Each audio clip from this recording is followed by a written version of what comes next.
ಊರಿಂದ concrete road ಬರುತ್ತೆ. ಈ ಜಾಗಕ್ಕೆ 1 ಎಕರೆ 34 ಕುಂಟೆ ರೆವಿನ್ಯೂ ಲಾಟ್ ಹೊಡಿಬೋದು. ಸಮವಾಗೈತೆ. ಪಕ್ಕದಲ್ಲಿ ಕೆರೆ ಇದೆ, ಕನ್ವರ್ಷನ್ ಆಗಲ್ಲ, ರೆವಿನ್ಯೂ ಹೊಡಿಬೋದು. 1 ಎಕರೆ 34 ಕುಂಟೆ ಐತೆ. ಈ ಕಡೆ ಕೆರೆ ಕೊಡಿ ರೋಡ್ ಬರುತ್ತೆ. ಇಲ್ಲಿ ಬ್ರಿಡ್ಜ್ ಕಟ್ಕೊಂಡ್ರೆ ಇಲ್ಲೂ ಕನೆಕ್ಟಿವಿಟಿ ಆಗುತ್ತೆ. ಪಕ್ಕದಲ್ಲೇ ತ್ಯಾಮ್ಗೊಂಡ್ಲು. 1 ಎಕರೆ 34 ಕುಂಟೆ, ಊರು ಪಕ್ಕದ ಜಾಗ. ತ್ಯಾಮ್ಗೊಂಡ್ಲು ಟೌನು, ನೆಲಮಂಗಲ ತಾಲೂಕು. ಒಂದು ಸೈಟ್ 25 ಲಕ್ಷಕ್ಕೆ ಓಡುತ್ತಿಲ್ಲಿ, ಕನ್ವರ್ಷನ್ ಸೈಟು.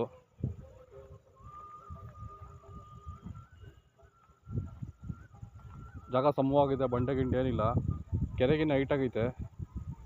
ಏನು ಎಷ್ಟೇ ನೀರು ತುಂಬಿಕೊಂಡ್ರು ಕೋಡಿ ಆ ಕಡೆ ಕೋಡಿ ಹೋಗ್ಬಿಡುತ್ತೆ. ಇಲ್ಲೇ ನೀರು ಬರೋಲ್ಲ, ಇಲ್ಲಿ ನೀರು ಬರೋಲ್ಲ ಇಲ್ಲಿ. 1 ಎಕರೆ 34 ಕುಂಟೆ ರೆವಿನ್ಯೂ ಲೇಔಟ್ ಆರಾಮಾಗಿ ಮಾಡ್ಬೋದು.